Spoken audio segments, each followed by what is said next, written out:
Dans cette nouvelle session, nous allons voir comment on peut mettre en place de l'authentification.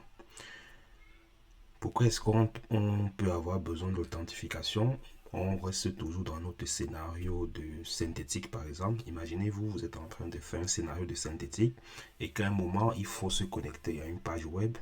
À un moment, il faut se connecter, il faut fournir un certificat. Donc, bien évidemment, l'exemple qu'on avait pris avec le JavaScript, ça nous permettait d'insérer un fichier. Là, on partait sur la base que c'est un fichier qui n'est quand même pas critique. Dans ce moment, on pouvait le mettre dans le synthétique.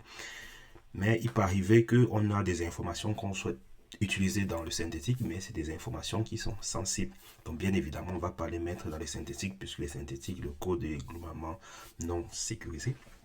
Et donc, du coup, Dynatrace met à disposition une nouvelle application qui s'appelle Volt et qu'on va voir tout de suite. Donc, pour cela, il faut aller dans la liste de vos applications et puis on va chercher Volt, qui s'appelle Credential Volt. Donc, lorsqu'il s'ouvre, si vous aviez déjà des credentials, ils s'afficheront ici. Donc, comme actuellement on n'en a pas, on peut faire créer un nouveau credential. Donc, lorsqu'on veut créer un credential, Dynatrace va nous demander de quel type il s'agit. Donc, il vous dit, vous pouvez créer des credentials de type user password. En ce moment, on a un user password. Imaginez-vous qu'on est en train de faire un scénario dans lequel on a besoin que l'utilisateur se connecte. Donc, bien évidemment, on aura besoin d'un credential de type user password pour qu'il puisse renseigner le user password. On peut avoir besoin de faire une connexion vers un serveur qui fait une authentification via certificat. Et donc, du coup, vous pouvez utiliser une authentification de type certificat. Vous pouvez utiliser une authentification de type token. Donc, imaginez que votre scénario utilise plutôt une authentification via token. Ou vous pouvez utiliser un public faible du public certificate. Donc, vous avez à choisir l'élément. Donc, si on prend par exemple user and password, Dynatrace nous demande de donner un nom à notre credential, puisque quand on va créer, il faudrait qu'on sache. Je dis par exemple, le credential c'est application CV, pour qu'on reste cohérent dans notre travail. Bon, il n'y a pas d'authentification sur cette application, mais au moins on reste cohérent.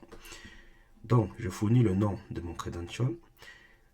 Dynatrace me demande quel est le scope. Le scope, c'est pour dire ce credential qu'on est en train de créer, où est-ce que on souhaite qu'il soit utilisé. Donc, soit vous pouvez dire, je veux qu'il soit utilisé uniquement dans le synthétique. À ce moment, vous cochez uniquement synthétique. Donc, ce credential ne sera visible que pour ceux qui font du synthétique. Mais vous pouvez vous dire, le même credential peut être utilisé lorsqu'on fait l'authentification sur les extensions.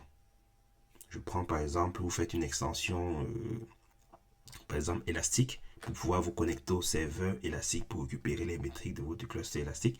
Et donc, du coup, le cluster est sécurisé par un mot de passe. Et donc, du coup, vous pouvez décider de dire que désormais, ce même identifiant peut être utilisé. Et en ce moment, il faut lui donner le scope. Vous avez aussi la possibilité de dire, vous avez le moteur App Engine. App Engine, c'est le moteur qui va vous permettre de créer vos propres applications Dynatrace. Et donc, du coup, ça vous permet de dire que ce credential pourrait être utilisé dans le moteur App Engine.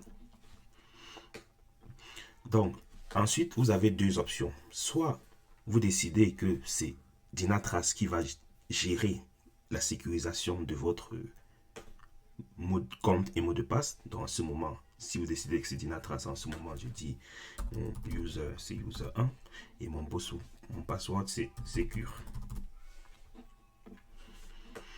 Et puis, bien évidemment, c'est bien de mettre une description. Je mets utilisateur de compte. Ce n'est qu'une description.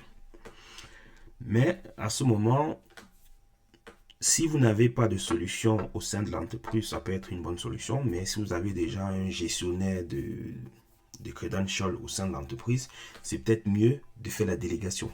Et donc, c'est pour cela que Dynatrace a mis ce petit switch pour dire est-ce que vous voulez utiliser un Volt Extend. Et dans ce moment, lorsque vous cliquez, désormais, vous n'avez plus la possibilité de saisir votre mot de passe, mais désormais, vous avez plutôt la possibilité de renseigner, d'informer Dynatrace sur qui sera désormais le fournisseur d'authentification. Et donc, du coup, vous avez les solutions classiques du marché, bien évidemment. Vous avez l'un des assez puissants HashiCorp Vault. Donc, vous pouvez sélectionner HashiCorp Vault.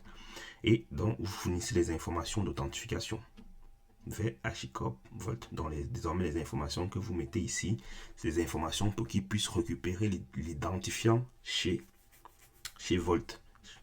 Et donc, vous pouvez prendre plutôt celui de Azure. Et donc, du coup, les informations que vous mettrez ici sont bien évidemment les informations propres à Azure. Donc, pour l'instant, on ne va pas faire ça. Mais gardez à l'esprit que c'est possible de le faire. Donc, pour l'instant, on va garder notre user mot de passe.